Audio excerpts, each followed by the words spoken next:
días, queridos hermanos de la Carolina. Seguimos con la tercera parte de la meditación que estamos teniendo en el Salmo 23.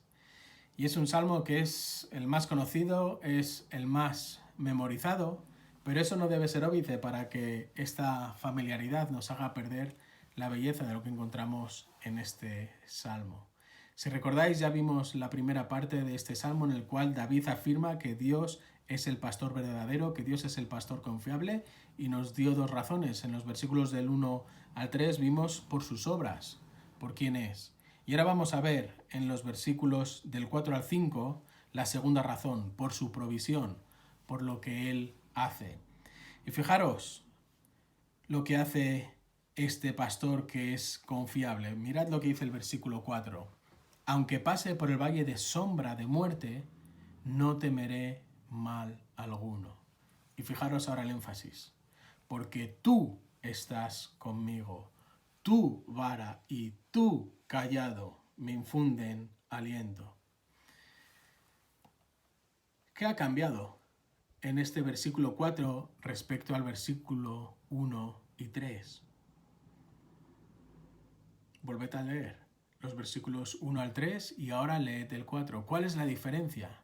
En los versículos 1 y 3 está hablando del pastor y en el versículo 4 ahora se refiere a ti.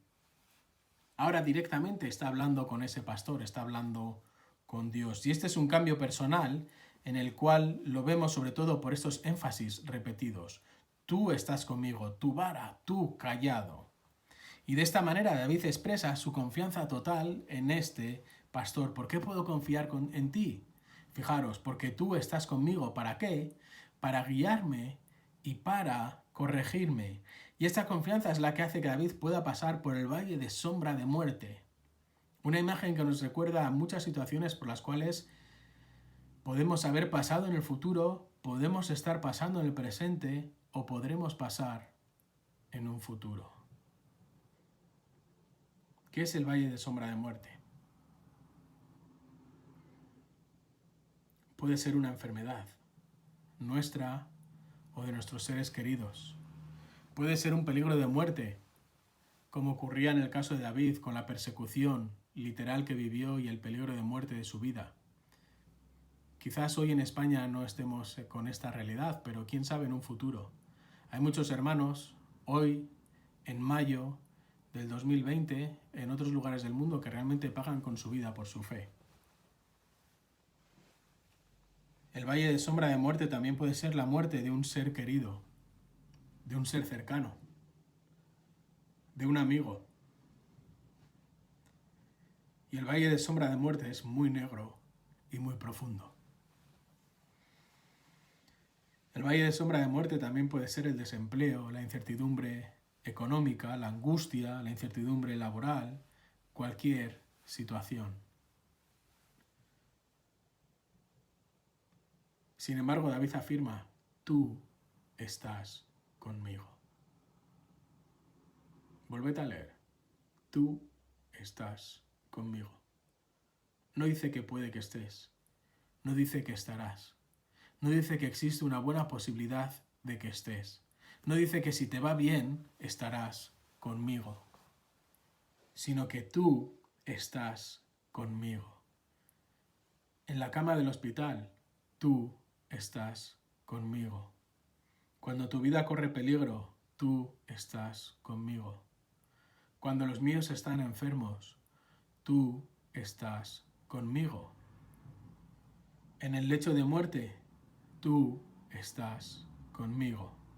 Cuando estoy en otro país, en otra ciudad, en otro trabajo, en otra situación, en situaciones complicadas en la vida, da igual, tú estás conmigo. No hay mayor consuelo que saber que estés donde estés, pases por donde pases, vivas lo que vivas, el pastor está contigo. Fijaros, las ovejas y los pastores eran los objetivos favoritos de los ladrones. En primer lugar, porque iban en manadas grandes. En segundo lugar, porque tenían que ir por lugares espaciosos, caminando, que sean sencillos.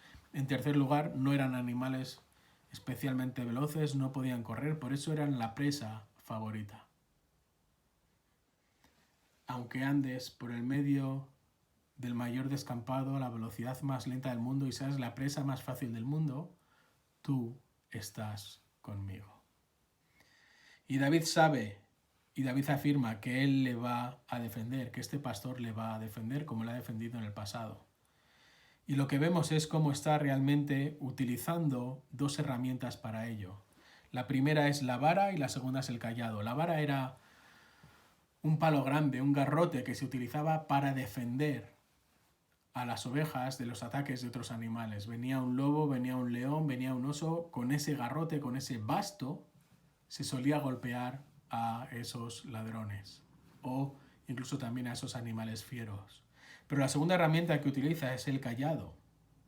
El cayado era una vara más fina que terminaba en forma de U y que se utilizaba precisamente para dar dirección a las ovejas. Cuando la oveja se salía del camino adecuado, simplemente un golpecito en el lomo y la oveja volvía al sitio. Si la oveja se enganchaba en un zarzal, con esa U, o se caía en una zanja, con esa U se podía rescatar y sacar a la oveja.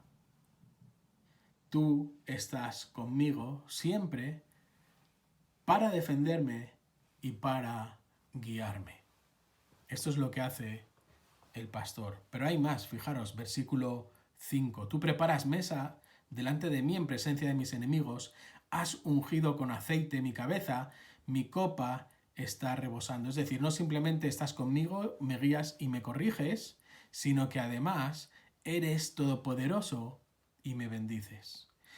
Y la imagen que tenemos aquí es de un pastor que es tremendamente fuerte, un pastor que es tremendamente poderoso, tan fuerte, tan poderoso como era un rey en esta época. ¿Recordáis la historia de Sansón en Jueces capítulo 16, versículo 25? Los reyes de la época demostraban la fortaleza que tenían, el poder que tenían, sentando en su mesa a los enemigos que habían vencido. ¿Recordáis ese banquete que estaban preparando los filisteos y que habían preparado, y cómo para demostrar esa fortaleza que ellos tenían, lo que hicieron fue traer precisamente a Sansón derrotado? Pues esta es la misma idea. David se sienta en la mesa y este pastor le presenta delante de la mesa a todos y cada uno de sus enemigos ya derrotados. David no ha tenido que derrotarlos, ha sido el pastor el que los ha derrotado. Y no simplemente los ha derrotado, sino que fíjate, los tengo aquí en la mesa delante de ti para que veas que puedes confiar en mí. Todos los enemigos han sido derrotados. Por eso, querido hermano, no hay que ir con la cabeza agacha por la vida.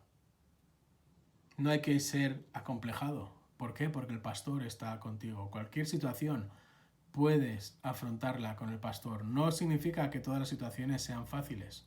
No significa que simplemente porque el pastor esté contigo vas a comprender la longitud o la dureza del valle de sombra de muerte. Pero sí que puedes confiar en él. Y no simplemente puedes confiar en él, sino que además en segundo lugar dice que me has ungido con aceite. Fijaros, no simplemente has derrotado a todos mis enemigos y los has sentado en la mesa, sino que a mí me has sentado en la mesa y me has hecho delante de todos ellos el huésped, el invitado de máximo honor, al echar aceite sobre mi cabeza. Algo que estaba reservado en el Antiguo Testamento única y exclusivamente para los reyes, para los sacerdotes, esta unción con aceite. Este es el pastor y este es el cómo me cuida. No simplemente derrota a todos mis enemigos, sino que delante de todos ellos a mí me reivindica como su invitado de honor. Y no simplemente eso, sino que fijaros, los manjares que hay en la mesa no son escasos. Mi copa está rebosando. ¿Qué significa? Que no cabe una gota más en mi copa. El pastor es tremendamente generoso conmigo. No voy a pasar hambre, no voy a pasar sed. ¿Acaso te falta comida a día de hoy? ¿Acaso te falta un lugar donde dormir? Sus obras son perfectas, nada me falta. Sus obras son y me dan todo lo que necesito física y espiritualmente. Fijaros lo que hemos visto. El Señor es mi pastor y nada me faltará, ni física ni espiritualmente. Y en segundo lugar, ¿qué es lo que hace este pastor? Está conmigo para guiarme, está conmigo para corregirme y además es poderoso. Y es tan poderoso que además me bendice. Y lo hace en presencia de los demás, en presencia de todos y cada uno de mis enemigos. Por eso es un pastor inigualable. Por eso Dios es el pastor. ¿Es así como ves a Cristo? ¿Es así también como ocurre en tu vida? ¿Estás agradecido por su obra perfecta, por su provisión perfecta? ¿Realmente es Cristo tu pastor?